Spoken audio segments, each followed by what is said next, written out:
Bien. Ben, cette photo qui a pris c'est cette image d'une peinture quand même qui est assez nette. Eh bien, on peut encore essayer de la rendre plus nette dans Photoshop, pas en appliquant un filtre de netteté sur la photo ici, mais en multipliant les pixels. Et depuis Photoshop CC 2014, il y a un système de multiplication des pixels assez intelligent qui n'existait jusqu'alors que dans les bureaux de police scientifiques pour améliorer les photos floues. Ça a été intégré à Photoshop. Et vous allez pouvoir l'utiliser. Vous allez donc on va essayer d'aller encore plus loin, d'améliorer encore la précision de cette image, ce qu'il y a à voir dedans. Vous allez dans le menu Image, taille de l'image. Alors, cette boîte peut s'agrandir si on veut, et même remplir tout l'écran.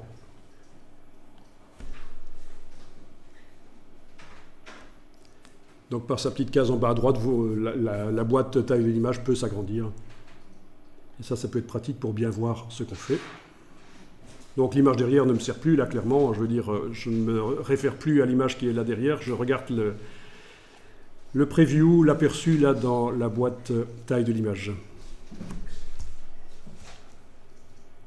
Et alors vous avez la méthode de multiplication des pixels, ou de réduction du nombre de pixels, ça dépend dans quel sens on va. Donc il faut que ce soit évidemment enclenché, rééchantillonnage, et vous avez conservé les détails. Alors je ne sais pas si dans votre version de Photoshop vous avez conservé les détails 2.0 parmi la liste. Vous l'avez, ça veut dire que vous avez vraiment la dernière version de Photoshop, donc ça c'est encore plus récent, c'est encore une amélioration des choses. Donc avant CC 2014, ces deux méthodes de multiplication des pixels n'existaient pas. On avait bicubique plus lisse ou plus net, suivant qu'on agrandissait ou qu'on diminuait le nombre de pixels. On avait au plus proche une méthode qui ne rend pas les images floues, très pratique quand on a des graphiques statistiques, par exemple, des images qui doivent rester nettes, il ne faut pas avoir du flou dessus, et on peut multiplier les pixels, et ça reste net. C'est la méthode au plus proche qu'on utilise rarement finalement, parce que c'est rare quand on travaille sur autre chose que des photographies dans Photoshop. Bilinéaire, c'est quelque chose entre le au plus proche et le bicubique. Donc bicubique fort adapté aux images, aux photos, bien sûr. Au plus proche, très adapté à tout ce qui est graphique et qui ne doit pas devenir flou quand je multiplie les pixels dans les images. Bilinéaire entre les deux. Et quatrième cas de figure, après le au plus proche bilinéaire et bicubique, vous avez le conserver les détails qui est la nouveauté. Avec conserver les détails, vous avez un curseur qui va vous permettre de réduire les artefacts, donc les problèmes qui apparaissent quand on agrandit. Alors on va agrandir éventuellement. Donc on va se mettre ici à la place de centimètres, je vous propose d'aller en pourcent. Unité de mesure pourcent au lieu de centimètres. Évidemment ça change pour les deux, largeur-hauteur, puisque la chaîne ici n'est pas cassée. On va en fait, en modifiant la largeur ou la hauteur, on va modifier les deux. C'est lié. Alors, si vous indiquez 200, on devrait se retrouver avec combien de fois plus de pixels que quand on était à 100%? 4 fois, exactement, oui, c'est comme quand on prend un carré de 2 cm sur 2 et qu'on le fait 2 fois plus grand, 4 cm sur 4, ça fait 4 fois plus de surface. C'est le principe ici, 200%, et voyons un peu.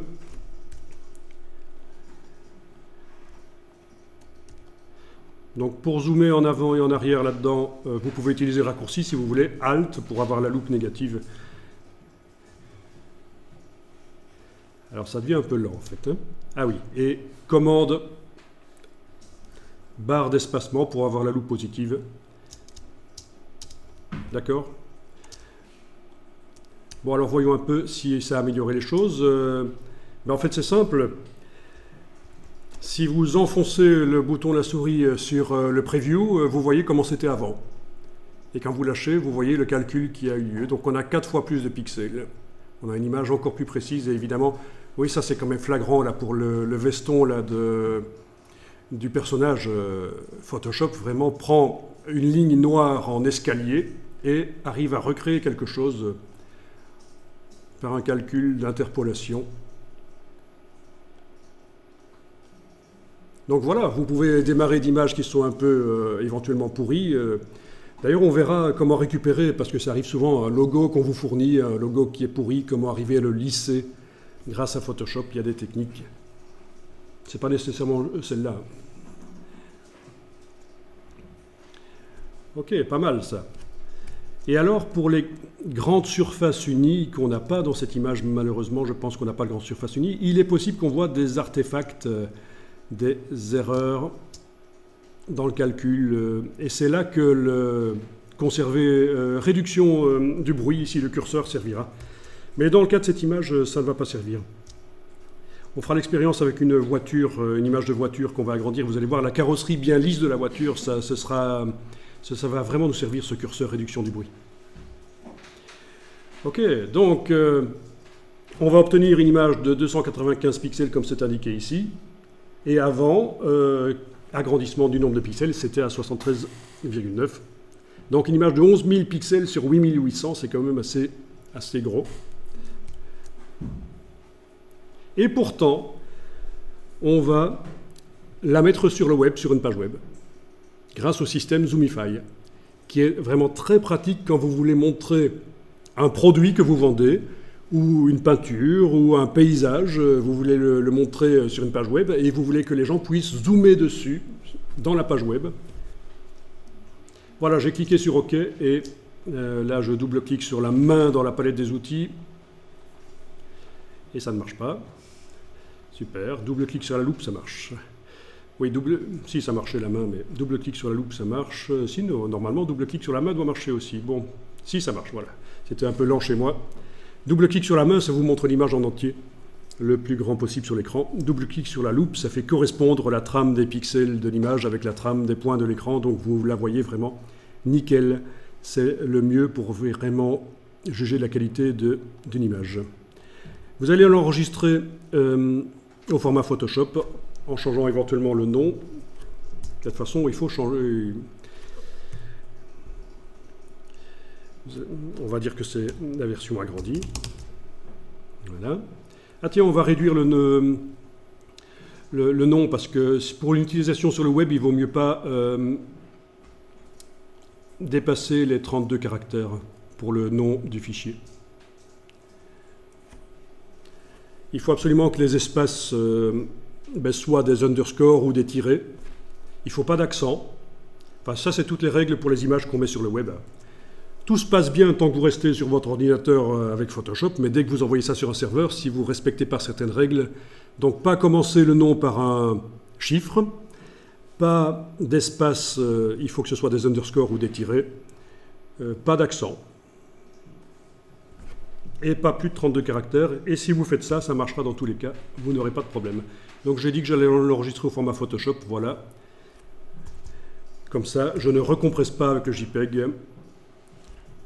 C'est de la compression non destructive, le format Photoshop, alors que le JPEG, ça supprime des éléments, un peu comme le MP3, vous connaissez, quand on code un fichier original en MP3, il y a des détails qui disparaissent.